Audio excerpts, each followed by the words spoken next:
Hey guys, welcome to Jamie Code. तो आज की इस वीडियो में हम पाइथन के कुछ और कमांड्स और फंक्शंस को डिस्कस करेंगे जिससे आप पाइथन प्रोग्रामिंग को स्टार्ट कर सकते हैं। चलिए तो शुरू करते हैं।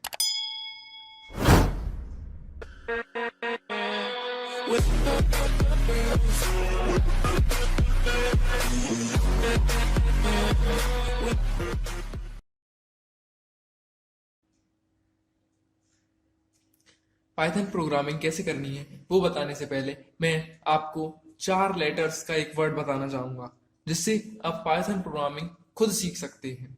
वो है हेल्प। आप पाइथन प्रॉम्प्ट में बस हेल्प लिख दीजिए और पाइथन आपको कोडिंग की पूरी इंफॉर्मेशन दे देगा जिससे आप घर बैठे पाइथन सीख सकते हैं। चलिए आपको दिखा देता हूं।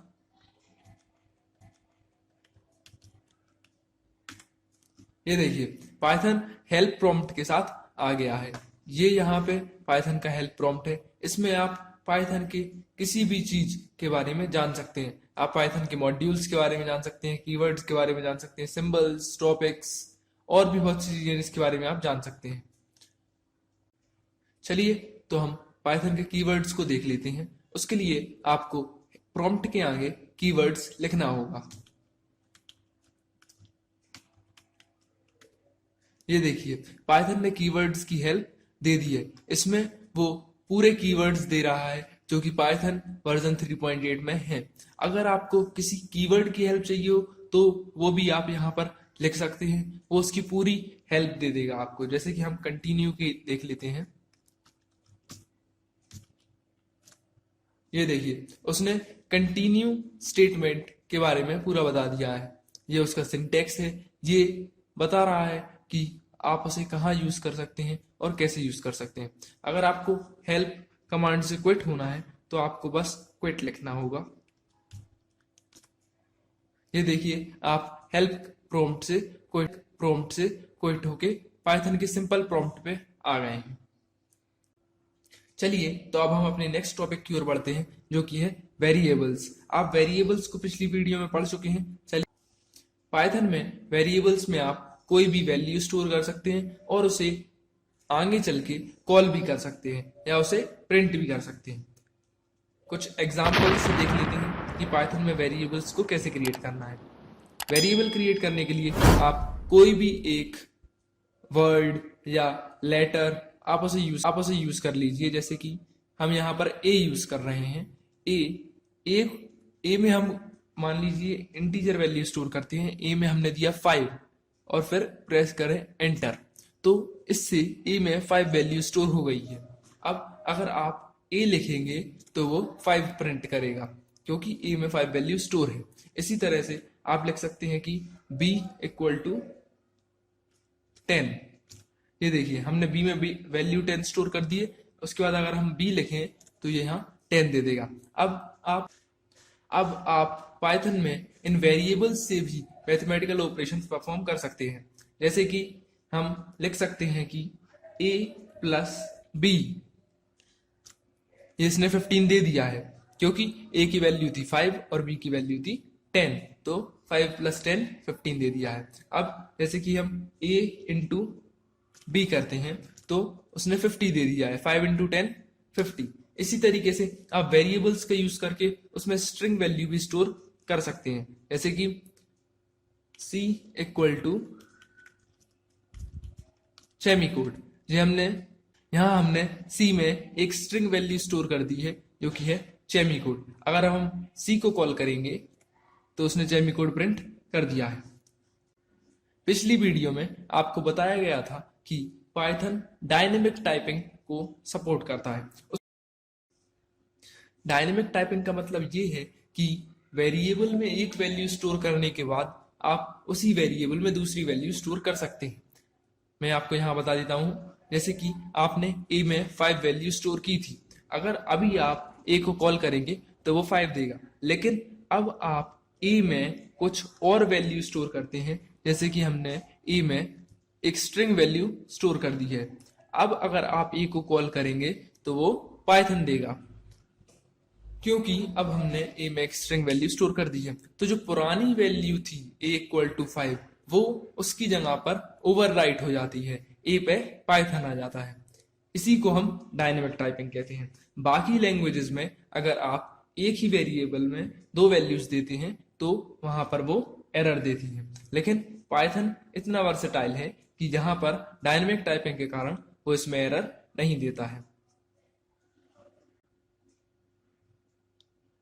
चलिए तो अब ये देख लेते हैं कि हम पाइथन से वैल्यू कॉल कैसे करवाएंगे।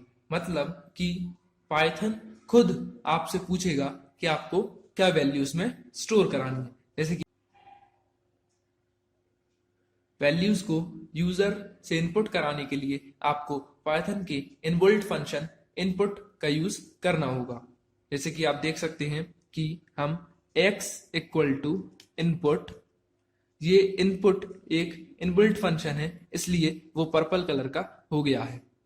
हमने इनपुट दिया, फिर हम उसमें एक मैसेज लिख के दे देते हैं कि इनपुट एंटर एनी नंबर, ये हमने x में दे दिया है। अब पाइथन इंटरप्रेटर आपसे पूछ रहा है कि x में कौन सी वैल्यू स्टोर करानी है। आप x में अभी कोई भी वैल्यू स्टोर कर सकते हैं। आप स्ट्रिंग दे सकते हैं, नंबर दे सकते हैं। जैसे कि हम यहां पर देते हैं 5। अब आप देख सकते हैं कि जब हम x को कॉल करेंगे तो वो 5 दे रहा है, पर आप ध्यान से देखिए कि 5 के आगे और पीछे कोट्स लगे हुए हैं। इससे ये समझ में आता है कि जब भी आप इनपुट फंक्शन का यूज करेंगे तो वो वैल्यू को स्ट्रिंग फॉर्म में स्टोर करता है। आप देख सकते हैं कि 5 जो कि एक इंटीजर है उसे भी उसने कोट्स में लिखा है, मतलब उसने 5 को स्ट्रिंग में कन्वर्ट कर दिया है। अगर आपको किसी भी वेरिएबल का टाइप देखना है या आपको देखना है कि उस वेरिएबल में किस टाइप की वैल्यू स्टोर है तो आप टाइप फंक्शन का यूज कर सकते हैं। पाइथन टाइप फंक्शन प्रोवाइड कराता है जिससे आप वेरिएबल्स में स्टोर वैल्यू को देख सकते हैं।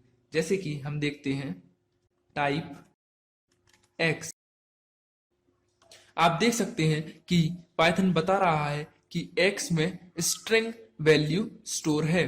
आप और भी देख सकते हैं, जैसे कि हम देखते हैं कि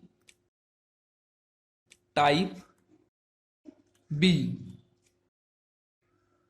देखिए पाइथन ने यह भी बता दिया है कि b में इंटीजर वैल्यू स्टोर है। आप देख सकते हैं कि b में हमने 10 को स्टोर किया था जो कि एक इंटीजर है। अब आप और भी देख सकते हैं, जैसे कि हम फ्लोट वैल्यू को देखते हैं। तो अब न्यू वेरिएबल बनाते हैं f में हम कोई वैल्यू देते हैं 1.2, तो ये एक फ्लोट वैल्यू है। अब हम इसको टाइप में देखते हैं कि वो टाइप क्या बताता है। टाइप f देखते हैं, ये देखिए उसका टाइप फ्लोट बता दिया है।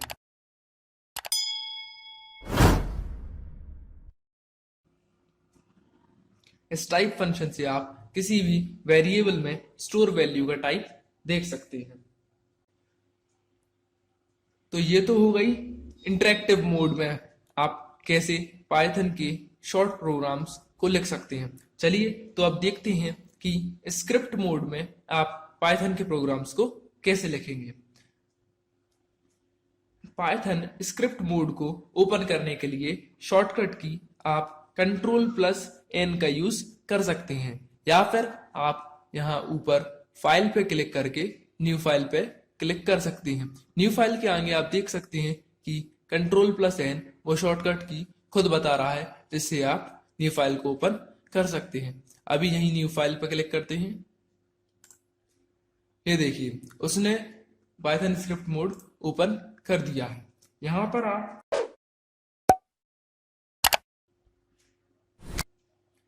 पर आप अपने बड़े प्रोग्राम्स को लिखकर सेव कर सकते हैं। चलिए तो पहले एक छोटा सा प्रोग्राम लिख लेते हैं, जैसे कि हम इनपुट फंक्शन का यूज करते हैं और एक और नया फंक्शन प्रिंट फंक्शन का यूज करते हैं। इंटरेक्टिव मोड में आप कोई भी वैल्यू जब शो कराना चाहते हैं तो आप बस उस वेरिएबल को लिख सकते हैं, जिससे वो उसकी वैल्यू वहां पर शो कर देगा। पर स्क्रिप्ट मोड में आपको किसी भी वैल्यू को शो कराने के लिए इनबिल्ट फंक्शन प्रिंट का यूज करना होगा। चलिए तो अब हम अपनी पाइथन प्रोग्रामिंग का फर्स्ट प्रोग्राम बनाते हैं, पर हम इसमें आपको हेलो वर्ल्ड प्रिंट कर कर नहीं दिखाएंगे जो कि बाकी के ट्यूटोरियल्स दिखाती हैं। इसमें हम आपको बताएंगे कि आप अपना नाम कैसे प्रिंट कर सकते हैं। उसके लिए आप किसी भी वेरिएबल में इनपुट फंक्शन यूज कीजिए।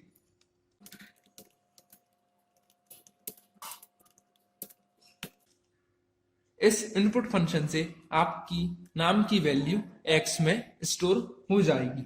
अब हम देखते हैं कि प्रिंट फंक्शन को कैसे यूज करना है। प्रिंट फंक्शन को यूज करने के लिए आपको लिखना होगा प्रिंट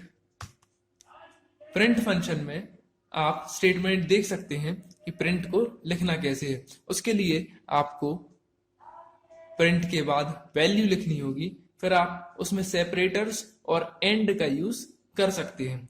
इसके बारे में हम बाद में देखेंगे। पहले देखते हैं कि हम आपके नाम को प्रिंट कैसे करेंगे। देखते हैं, आपको लिखना होगा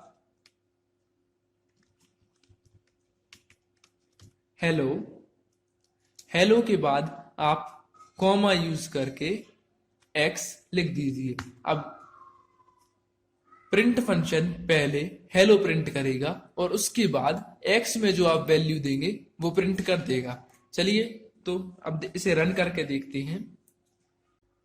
पाइथन स्क्रिप्ट मोड में प्रोग्राम को रन करने से पहले आपको उसे सेव करना होता है। तो सेव करने के लिए आप फाइल पे क्लिक करके यहाँ पर सेव एज पे क्लिक कीजिए। यहाँ पर आप अपने प्रोग्राम को सेव कर सकते हैं। तो उसके लिए पहले मैं एक फोल्डर बना लेता हूं, जिससे मैं इस ट्यूटोरियल के पूरे प्रोग्राम्स उसी फोल्डर में सेव करूंगा। इस फोल्डर में हम अपना पहला प्रोग्राम सेव करते हैं।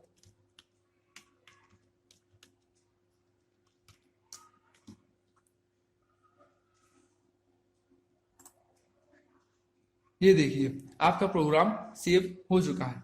जो भी आप प्रोग्राम को सेव करते हुए नाम देंगे वही नाम आपके यहाँ टाइटल में शो होने लगेगा। अब इस प्रोग्राम को रन करने के लिए या तो आप यहाँ पर रन पे क्लिक कर सकते हैं और फिर रन मॉड्यूल पे क्लिक कर सकते हैं, या फिर आप शॉर्टकट की F5 का यूज भी कर सकते हैं। चलिए तो इसे रन करके देखते हैं। ये देखिए, वो आपसे पूछ रहा है कि आपका नाम क्या है। यहाँ पर लिख देते हैं।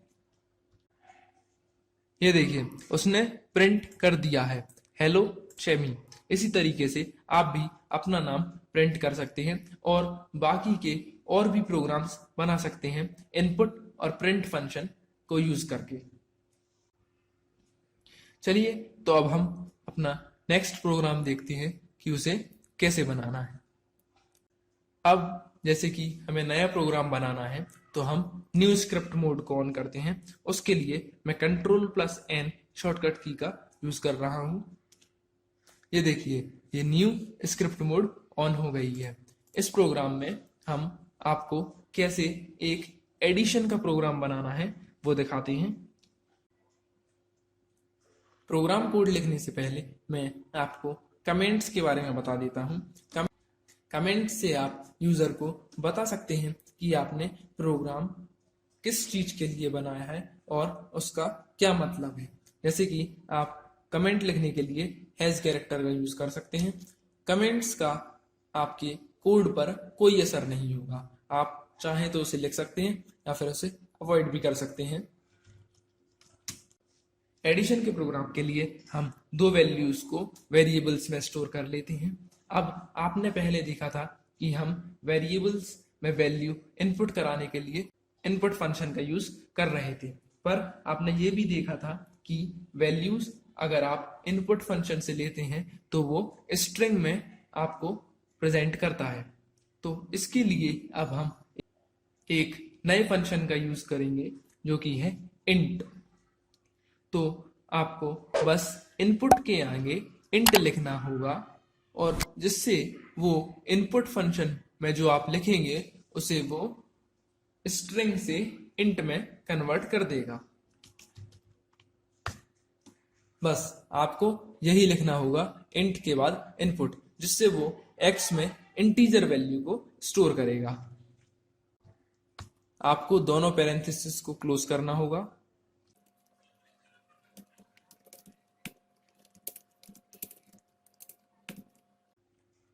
अब हम एक नए वेरिएबल में इन दोनों वैल्यूज को ऐड करके स्टोर कर देते हैं।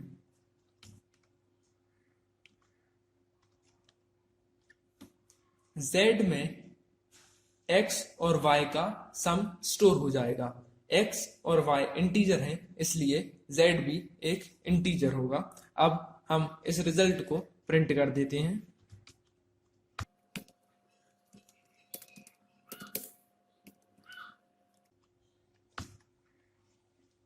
चलिए तो अब इस प्रोग्राम को सेव कर लेते हैं। सेव करने के लिए आप पाइथन में शॉर्टकट की Ctrl+Shift+S का यूज भी कर सकते हैं।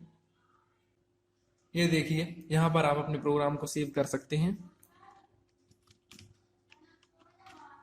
मैं इसे सेव कर रहा हूं। चलिए तो अब इसे रन करके देखते हैं।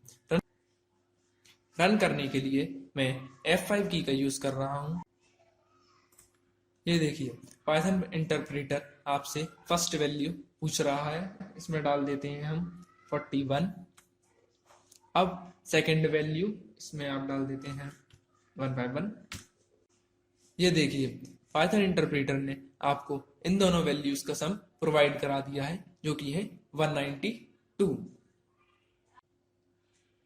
आपके सामने जैसे अभी सम का फंक्शन बनाया है, उसी तरीके से आप सब्सट्रैक्शन, मल्टीप्लिकेशन, डिवीजन और भी फंक्शंस बना सकते हैं। तो इस वीडियो से आपने कितना सीखा वो बताने के लिए आपको बस एक मल्टीप्लिकेशन का फंक्शन बनाना होगा। उस फंक्शन को आप अपने कंप्यूटर पर भी बना सकते हैं, और या फिर आप उसे कमेंट बॉक्स में लिख के हमें बता सकते हैं कि आपने इस वीडियो से कितना सीखा है। तो चलिए अब आपसे नेक्स्ट वीडियो में मिलते हैं। अगर अभी तक आपने हमारे चैनल को सब्सक्राइब नहीं किया है तो चैनल को सब्सक्राइब करें और पास में बेल आइकन को प्रेस करें, जिससे हमारी अपकमिंग वीडियोस के नोटिफिकेशन आपको आ सकें।